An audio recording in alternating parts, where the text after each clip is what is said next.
Hi, I'm Fishkin, founder of Moz, co-founder of inbound.org, and I'm very excited because I get to tell you about SEO. Now, I know for some folks they think SEO is a little bit boring, but I think SEO is the most, or at least one of the most exciting practices in all of marketing, and that is because it's this wonderful combination of technical, of creative, and of keeping up with a constantly changing world that Google has created for us. Now, at Inbound, I get to talk about things like how to keep up with Google in 2017, and included in that are some very big strategic items and then some deeper tactical stuff. And I'll walk you through a little bit of both of them in the short few minutes that we've got. Now, I want to start by saying that it is the case, absolutely, that mobile is the fastest growing part of search.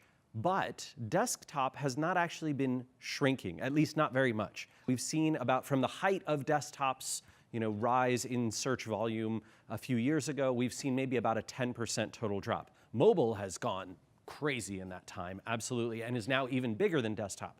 So you basically have this world of more than twice as many searchers as you had just a few years ago, more than twice as many searches taking place. And search is particularly awesome for content creators and for marketers because search does a few things.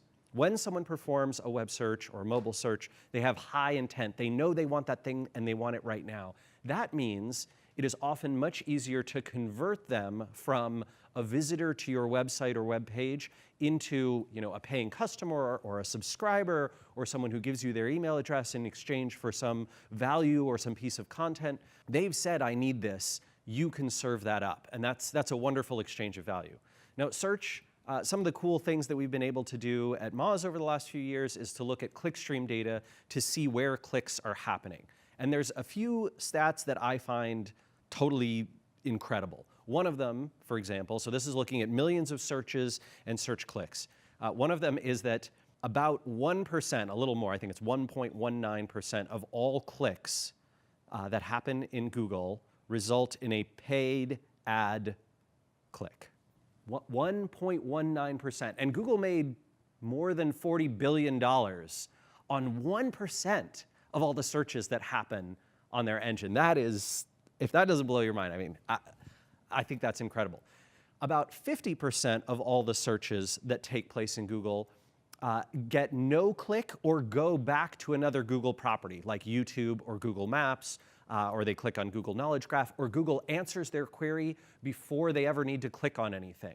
So Google has taken about half of all its traffic and said, we're going to take care of that query ourselves inside Google or inside Google's properties. The other half, those clicks are taking place to other websites, but because it's such a small slice that is paid, there's a huge opportunity for organic, and that's what SEO is. SEO is all about earning those high rankings, that organic traffic. It used to be, 5 years ago, if we were talking about SEO, we would be talking about the 10 blue links. How do I rank higher, number 1, number 2, number 3? Nowadays, take a look at a Google search result. Go ahead and search for Disney World.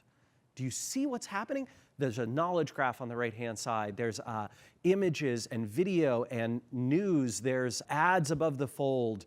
There's Google Maps information. Like, this is a rich page of information, and the number 1 ranking position, which is, of course, Disney World's official website, is probably about a third of the way down the page. And if you're ranking number 3 or 4, you're getting very, very few clicks for this term because there's so much else that's taking attention away from searchers. And this is one of the big points of my talk, is that we need to be thinking bigger than just these 10 blue links. We have to be thinking about keywords, the keywords that we choose to target in terms of what appears on the page, and then the targeting that we respond with in our content in terms of how we get into those results.